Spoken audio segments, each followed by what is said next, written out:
Hello guys, कैसे हो? तो गाइस आपको फिर से लेके चलते हैं राजस्थान कल्चर काका का ब्लॉक में। तो गाइस आज हम आपको नाना साहब के बारे में और उनके इतिहास के बारे में आपको बताते हैं। थोड़ी सी ये जानकारी आप और हम उनके बारे में प्राप्त करते हैं। तो गाइस चलते हैं। नाना साहब जन्म 19 मई 1824 वेणुग्राम महाराष्ट्र में हुआ था।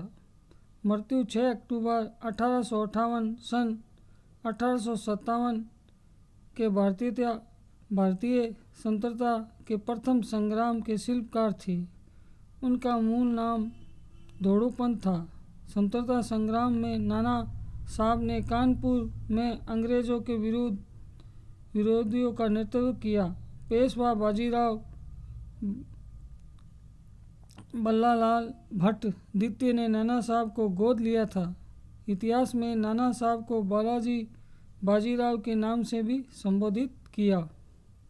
1 जुलाई 1857 को जब कानपुर से अंग्रेज़ों ने प्रस्थान किया तो नाना साहब ने पूर्ण स्वतंत्रता की घोषणा कर दी तथा पेशवा उपाधि भी धारण की। नाना साहब का अदम्य साहस कभी कम नहीं हुआ और उन्होंने क्रांतिकारी सेनाओं का बराबर नेतृत्व किया। नाना साहब ने 19 मई सन 1824 को वैष्णोग्राम निवासी माधव नारायण भट्ट के घर जन्म लिया था। उनके पिता पेशवा बाजीराव द्वितीय के सगोत्र भाई थी। पेशवा बाजीराव द्वितीय जिस समय दक्षिण छोड़कर गंगा तट स्थित बिटूर कानपुर में रहने लगे तब उनके साथ दक्षिण के पंडित माधव नारायण भट्ट और उनकी पत्नी गंगाबाई भी वहीं रहने लगे। इसी भट्ट दंपति एक ऐसे बालक को जन्म हुआ जो भारत की स्वतंत्रता के इतिहास में अपने अनुपम देश प्रेम के कारण सदैव अमर हो गया। बाजीराव द्वितीय ने पुत्रहीन होने के कारण इसी बालक को गोद ले लिया। कानपुर के पास गंगा तट किनारे बिटूर कानपुर में ही रहते हुए बाल अवस्था में ही नाना साहब ने घुड़सवारी, मल्ल युद्ध, तलवार चलाने में कुशलता प्राप्त कर ली थी। अजीम उल्ला खां नाना साहब का वेतनभोगी कर्मचारी था। पेशवा बाजीराव को मराठा साम्राज्य छोड़कर कानपुर के पास बिटूर आना पड़ा। इस समय तक अंग्रेज़ों ने भारत के एक बड़े हिस्से पर कब्जा कर लिया था। इसी दौरान 28 जनवरी 1851 ईस्वी को पेशवा बाजीराव की मौत हो गई। कहा जाता है कि मृत्यु तक पेशवा को $80,000 की पेंशन अंग्रेज़ सरकार से मिलती थी, लेकिन बाद में उसे रोक दिया गया। माना जाता है कि लॉर्ड डलहौजी ने नाना साहब को दत्तक पुत्र होने के कारण पेंशन देने से मना कर दिया। ऐसे में नाना साहब को इस बात से बहुत दुख हुआ। एक तो वैसे ही उनके मराठे साम्राज्य पर अंग्रेज़ अपनी हुकूमत जमा कर बैठे थे, वहीं दूसरी ओर उन्हें यापन के लिए रॉयल्टी का कुछ भी हिस्सा नहीं दिया जा रहा था। इसके बाद 1853 ईस्वी में नाना साहब ने अपने सचिव अजीम उल्ला खां को पेंशन बहाली पर बात करने के लिए लंदन भेजा। अजीम उल्ला खां हिंदी, फारसी, उर्दू, फ्रेंच, जर्मन और संस्कृत का अच्छा ज्ञाता था। वह अंग्रेज़ों की कूटनीतियों का शिकार था, इसीलिए नाना साहब ने उसे अपना सचिव बना लिया। इस दौरान अजीम उल्ला ने अंग्रेज़ अधिकारियों को समझाने की बहुत कोशिश की, लेकिन उनकी सभी दलीलें ठुकरा दी गई। ब्रिटिश अधिकारियों के इस रवैये से नाना साहब बहुत बेहद खफा थे।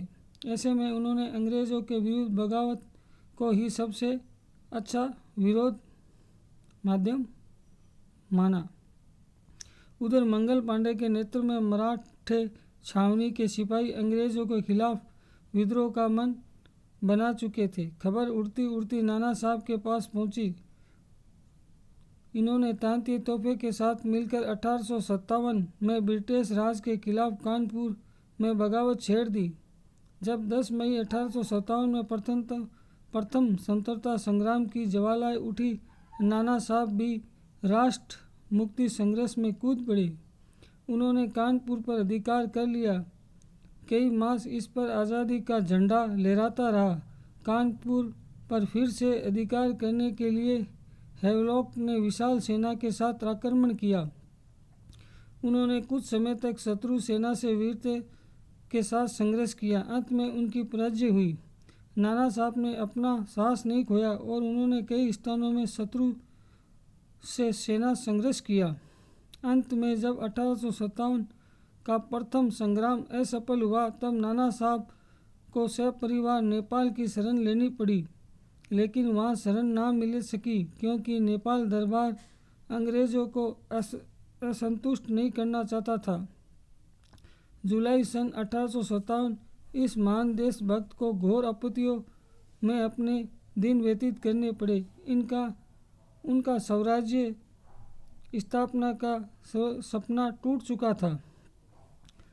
नाना साहब और ब्रिटिश सेना के बीच की लड़ाई ने सती चोरा घाट के नरसार के बाद और भी गंभीर रुख अख्तियार कर लिया। दरअसल 1857 में एक समय पर नाना साहब ने ब्रिटिश अधिकारियों के साथ समझौता कर लिया था, मगर जब कानपुर का कमांडिंग ऑफिसर जनरल व्हीलर अपने 7 सैनिकों व उनके परिवारों समेत नदी के रास्ते कानपुर आ रहे थे, तो नाना साहब के सैनिकों ने उन पर हमला कर दिया।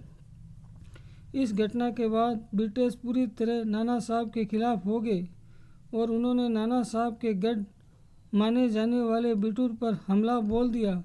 हमले के दौरान नाना साहब जैसे तैसे अपनी जान बचाने में सफल रहे, लेकिन यहाँ से भागने के बाद उनके साथ क्या हुआ, ये बड़ा सवाल है।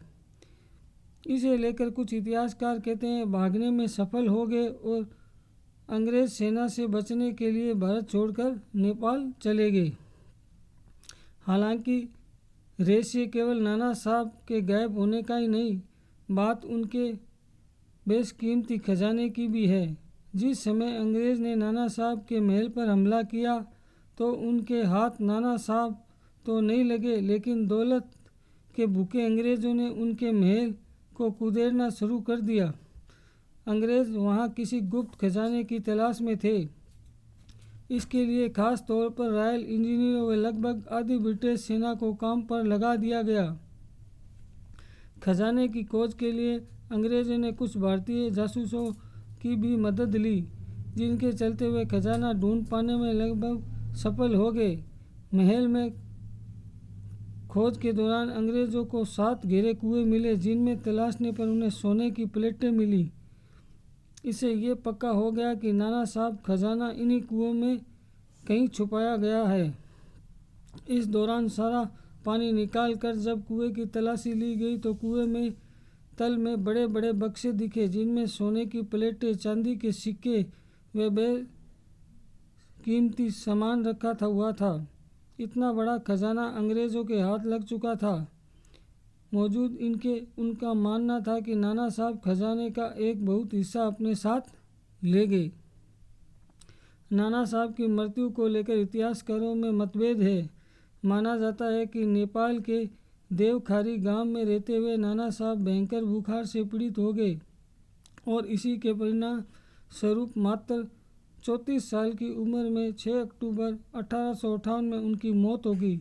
कुछ विद्वानों एवं शोधार्थियों के अनुसार क्रांतिकारी नाना साहब के जीवन का कटाक्ष नेपाल में न होकर गुजरात के ऐतिहासिक स्थल सीहोर में हुआ। सीहोर में गोमतेश्वर स्थित गुफा ब्रह्माकुंड की समाधि नाना साहब के पौत्र केशवलाल के घर में सुरक्षित। नागपुर, दिल्ली, पूना और नेपाल आदि से आए या नाना साहब संबोधित पत्र तथा भवानी तलवार, नाना साहब की पोथी, पूजा करने ग्रंथ और मूर्तियाँ, पत्र तथा स्वाश्री नाना साहब की मृत्यु तक उनकी सेवा करने वाली जड़ी बेन के घर से प्राप्त ग्रंथ, छत्रपति पादुका एवं स्वयं जड़ी बेन द्वारा न्यायालय में दिए गए बयान इस तथ्य को सिद्ध करते हैं कि सीहोर गुजरात के स्वामी दयानंद योगेंद्र नाना साहब ही थे जिन्होंने क्रांति की कोई संभावना नहीं होने पर 1865 को सीहोर में संन्यास ले लिया था। मूल शंकर भट्ट और मेहता जी के घरों से प्राप्त पोथियों उपलब्ध तथा तथ्यों के अनुसार बीमारी के बाद नाना साहब का निधन मूल शंकर भट्ट के निवास पर भाद्र मास की अमावस्या को हुआ। तो गाइस, आज हमने आपको नाना साहब के बारे में थोड़ी सी जानकारी दी। इनसे हमें यही प्रेरणा मिलती है कि हमें हमारे भारत माता की भूमि पर अगर कोई दुश्मन आंख उठा कर भी देखता है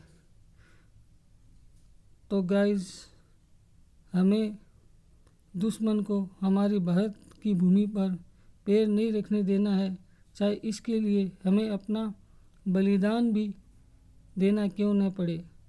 तो गाइस, आज के लिए इतना ही। हमारे चैनल को लाइक करें, सब्सक्राइब करें, वीडियो देख के कमेंट करें।